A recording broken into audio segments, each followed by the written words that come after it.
what exactly does it take to reach 1,000 followers on Twitter, or get 10,000 likes on your Facebook posts? Or I should ask, what exactly does it cost to reach 1,000 followers? In the age of social media and determining your influence by how many followers or friends you have, there's a growing market for those who wish to buy their influence. Yes, for a few bucks, you can buy followers on Twitter or likes on Facebook. In fact, during his presidential bid in 2012, most of Newt Gingrich's Twitter followers were fake, bought and paid for. And the U.S. State Department shelled out $630,000 between 2011 and this year for Facebook likes. Before Twitter, newspaper circulation or TV ratings numbers made it possible to quantify the readership and reach of a particular news organization. But now, when social media followers can just be bought, do we have to throw the old metrics in determining influence out of the window?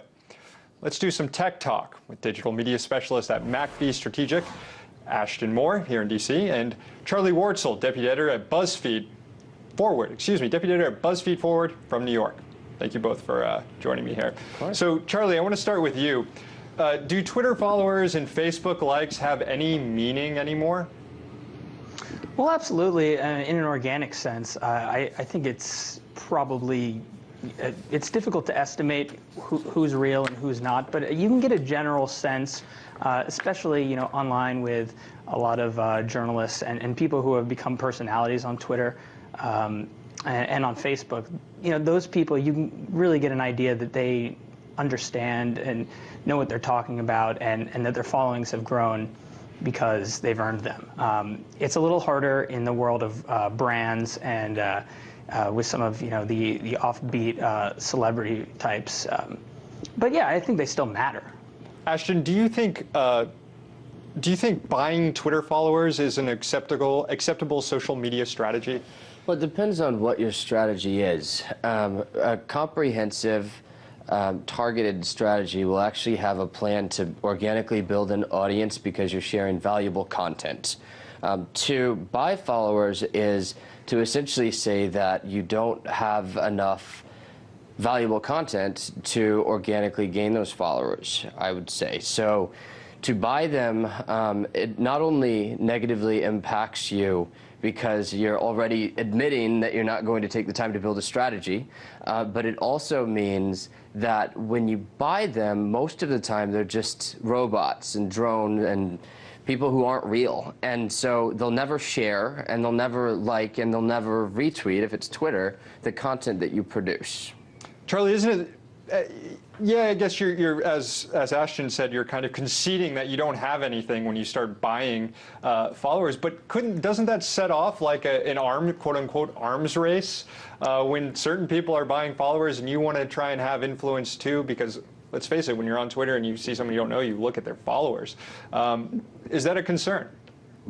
There's a case to be made that actually, a small brand starting out or a really low-level celebrity type could buy a small amount, say go from 100 to 1,000 followers in order to sort of build that base. I think that's frowned upon, but I think the real question here is, when you're looking at buying 1 million followers for $1,300, I mean, you can't really buy influence at a price like that.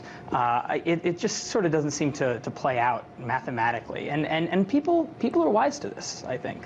Ashton, moving forward, how are we supposed to determine the reach and influence of individuals? I mean, if you think of Twitter, each individual person is almost a journalistic entity out there trying to get their message across or whatever they're trying to do on Twitter. How can we determine the reach and influence if there's so many bots floating around with people here? That's a great question. And when you're determining, like if you asked me, if you said, look at this account, are they fake? Are they real?